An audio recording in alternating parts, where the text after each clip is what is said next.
Assalamualaikum warahmatullahi wabarakatuh. Halo semua, masih ingatkah kalian dengan film Ip Man? Film laga yang keren itu diperankan oleh aktor asal Hong Kong. Siapa lagi kalau bukan Donnie Yen? Namun kali ini bukan film itu yang akan saya bahas, melainkan film terbaru dari Donnie Yen yang baru saja rilis di tahun ini guys.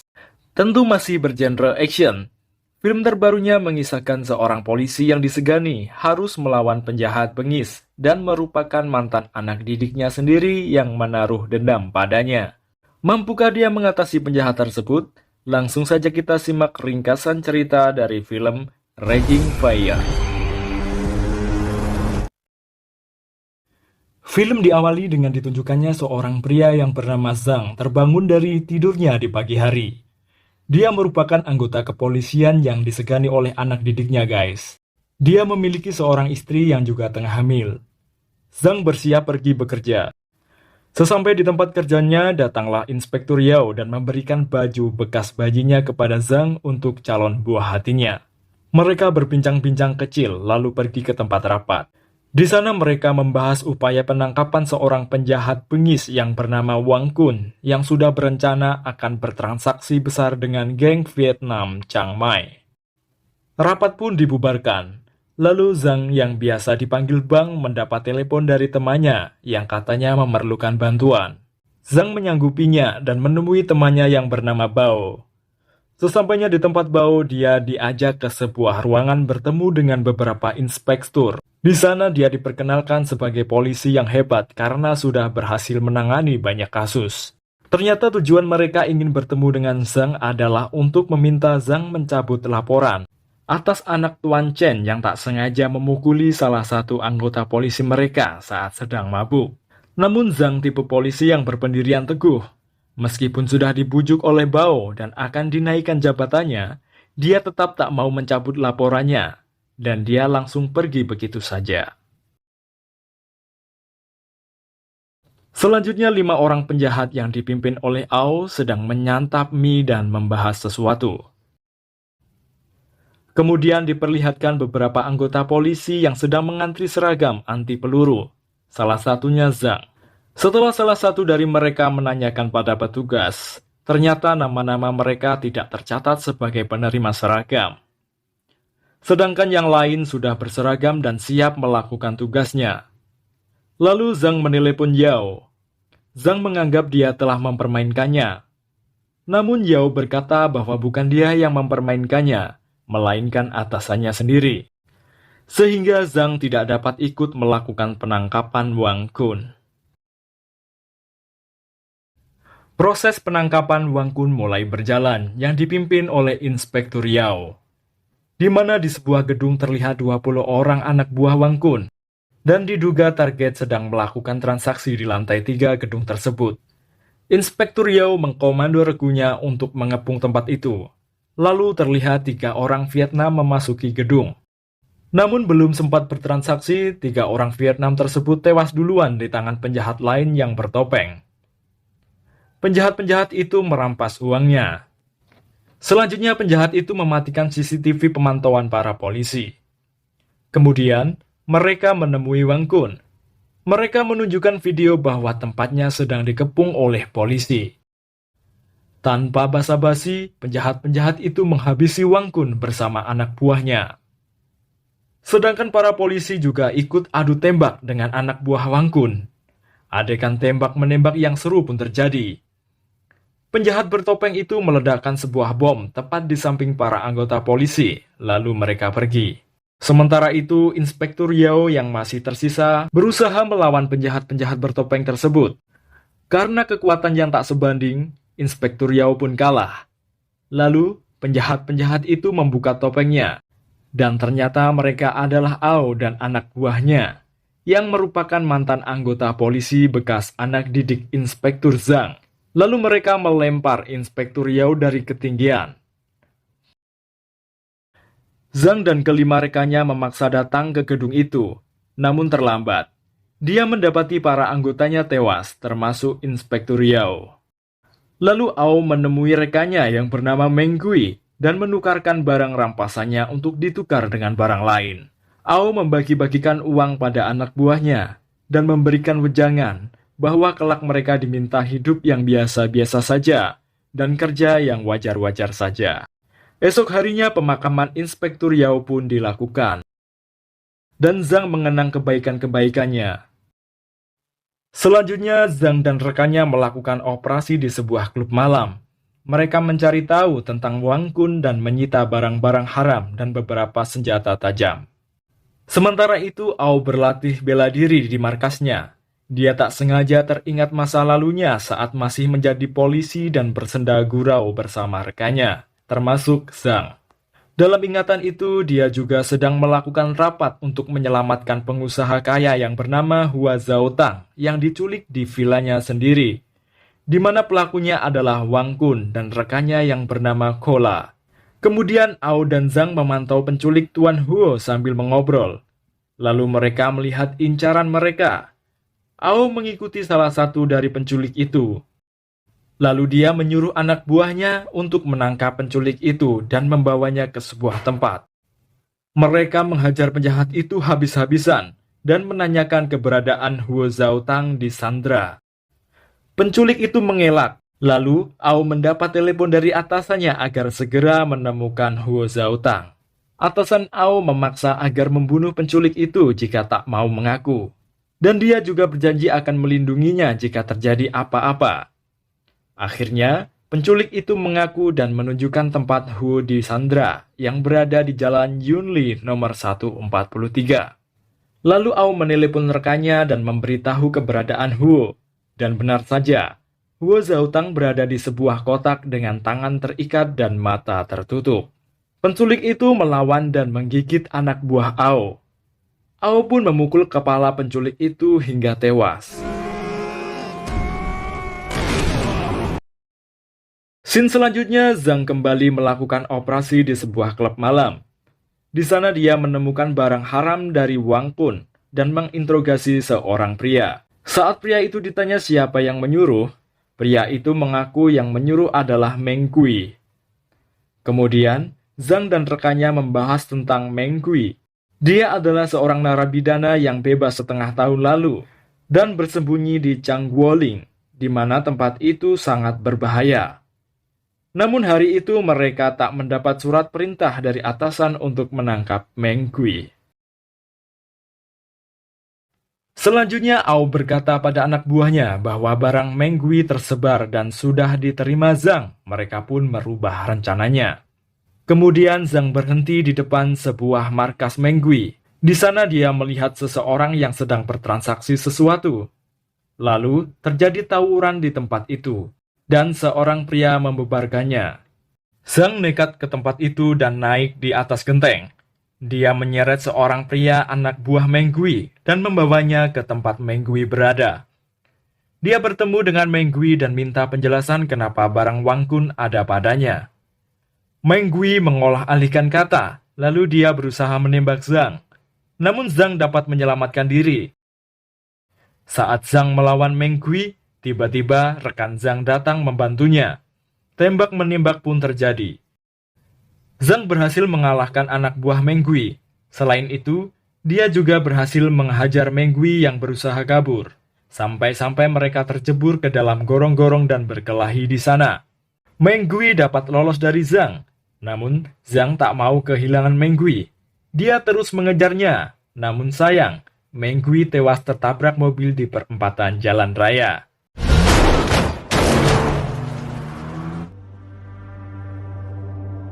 Kemudian Zhang pulang ke rumah dan membersihkan diri. Lalu sang istri menemuinya dan memeluknya. Selanjutnya tak sengaja Zhang bertemu Ao di sebuah gedung. Di sana Zhang bercerita bahwa Wang Kun sudah mati. Namun dia tak tahu bahwa yang menghabisi Wang Kun dan Yao adalah orang yang ada di hadapannya. Zhang juga mengatakan tidak akan melepaskan orang yang telah menghabisi sahabatnya, Inspektur Yao. Lalu Zhang mengingat kejadian 4 tahun lalu saat dia memergoki Ao dan anak buahnya menghabisi penculik Hua Zhaotang. Sehingga mereka dipenjara atas kesaksian Zhang di pengadilan. Dan disitulah dendam Ao terhadap Zhang terjadi, meskipun Zhang sedikit melakukan pembelaan terhadap mereka di pengadilan di balik kesaksiannya. Selanjutnya, di sebuah klub malam terlihat seorang pria sedang minum-minum dengan beberapa wanita. Pria tersebut anak buah dari Ao. Lalu setelah melakukan cinta satu malam, si wanita ke toilet. Pria itu melihat ponsel si wanita. Dan wanita itu marah dan mengejek si pria muka jelek dan mantan napi. Pria tersebut kalap dan naik darah. Lalu ia membunuh wanita itu dan membuang mayatnya di sungai. Kemudian berita itu langsung masuk di laporan Zhang. Rekan Zhang memberikan bukti berupa jam tangan yang kodenya sama seperti yang dipakai oleh Wang Kun. Selanjutnya, Ao dan anak buahnya masuk ke sebuah gedung tempat olahraga dengan membawa beberapa tas dan menemui seorang pria. Sementara itu, dua anak buah Ao menunggu di luar. Rekan Zhang mengikuti arah mobil anak buah Ao, namun anak buah Ao sadar ada polisi yang mengikutinya. Mereka menelepon Ao, lalu anak buah Ao yang bernama Huo keluar dari mobil dan berlari. Aksi kejar-kejaran di antara mereka pun terjadi, sampai pada akhirnya Hua tertabrak dan tertangkap. Zhang nekat masuk ke gedung tempat Ao bertransaksi. Ao yang menyadari keberadaan Zhang pun berusaha menghindar. Sampai pada akhirnya Zhang melihat Ao kabur dengan motor. Zhang berusaha mengejar dengan membawa mobil seseorang. Anak buah Ao terjebak di lampu merah. Namun Ao tiba-tiba datang dengan motornya menolong anak buahnya. Zhang berhasil mengejar Ao. Aksi seru tembak-menembak dan perkelahian antara Zhang dan Ao pun terjadi. Namun Ao berhasil kabur setelah Zhang akan menabrak seorang wanita yang bersama anaknya. Hua diinterogasi anak buah Zhang di kantor polisi. Hua terus mengelak, lalu datanglah Zhang dan menanyakan kabar keluarga Hua. Sementara itu anak buah Ao menghajar rekannya yang bernama Zhao karena sudah mencuri jam tangan Wang Kun, sehingga hampir membuka rahasia Ao. Lalu Ao menghabisi nyawa Zhao. Selanjutnya Ao datang ke tempat Zhang untuk membuat laporan. Dia mulai diinterogasi untuk meminta penjelasan soal kematian Wang Kun dan kematian 8 anggota polisi. Namun Ao hanya tertawa. Lalu dia mengatakan jika mereka curiga, dia bisa kerjasama. Dia bisa ditahan 48 jam di kantor polisi. Lalu Zhang menemui Ao. Mereka mengingat masa lalunya, lalu mulai membahas hilangnya Gongzi. Namun Ao malah terlihat menyepelekan dan mengancam Zhang secara halus. Kemudian Gongzi ditemukan dalam keadaan tewas dan terdapat sebuah surat yang diakui. Dan itu ternyata hanya akal bulus Ao saja. Dia sengaja memindahkan mayat anak buahnya yang ia bunuh agar tak diketahui. Lalu Zhang kembali menemui Ao dan membawa tongkat. Dia menghancurkan kamera yang ada di ruang interogasi. Dia marah sama Ao karena membunuh Gongzi, Wang Kun, dan polisi-polisi yang tak berdosa. Mereka beradu mulut mencari pembelaan masing-masing. Lalu tiba-tiba Bao mengabarkan jika istri Zhang disandra di arena dansa. Lalu dengan spontan ia menghantam Ao karena menganggap dialah dalangnya. Ao dan anak buahnya pun pergi. Zhang datang ke tempat istrinya disandra. Di sana sudah ada beberapa polisi. Seorang pria yang bernama Situji membawa bom di lehernya dan tersambung dengan nadinya.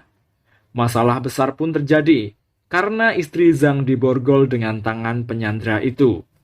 Zhang berusaha menolong istrinya dan meminta penyandra bicara baik-baik. Sementara itu, Ao melihat adegan itu dari CCTV. Penyandra itu merupakan atasan kepolisian. Dia mengakui kesalahannya 4 tahun yang lalu. Lalu Ao menelepon dan mengaktifkan bom itu dalam waktu 30 detik. Saat tim penjinak bom meminta Zhang mundur, dia malah menembakinya dan berusaha memutus kabel bom. Lalu Situji ditembak dari belakang. Bom pun berhenti. Namun Ao mengaktifkannya kembali. Zhang memutus borgol dengan pistol. Dia menyelamatkan sang istri dan bom pun meledak. Istri Zhang yang terluka dibawa ke rumah sakit. Namun, Zhang malah ditangkap karena sudah menembaki regu elang. Selanjutnya, Ao bertemu dengan Jiarong dan menanyakan apakah masalahnya sudah beres. Jiarong mengatakan semua yang Ao minta ada di sebuah flash disk. Jiarong mengatakan bahwa dia sudah tak mengharapkan Ao lagi. Dia pun mengusir Ao. Ao naik pitam dan menghabisi Jiarong serta anak buahnya. Ao juga meletakkan flash disk lain ke dalam saku Jiarong. Zhang mulai diinterogasi. Jika dia tak bisa memberi penjelasan, maka dia akan dituntut. Lalu rekan-rekan Zhang datang untuk membantu Zhang, namun mereka malah diusir. Zhang berhasil memberikan penjelasan, sehingga dia masih diberi kesempatan untuk menjadi seorang polisi. Lalu Zhang menggunakan kesempatan itu untuk memburu Ao. Selanjutnya Zhang berada di tempat Jiarong yang tewas dibunuh oleh Ao. Kemudian, dia pergi ke Bank Pen Asia. Namun rekannya bilang salah satu korban adalah seorang manajer dari Bank Fortune. Di Bank Fortune sedang terjadi rapat paripurna. Zhang pergi ke sana dan mengatakan pada keamanan bank bahwa target berada di situ, namun dia tak percaya. Dan benar saja, Ao dan anak buahnya yang menyamar sebagai tim catering datang dan menyandra pimpinan Bank Fortune. Dia dibawa masuk ke tempat penyimpanan uang, dan mereka mengambilnya beberapa tas. Namun pimpinan bank tersebut dibunuh oleh Ao.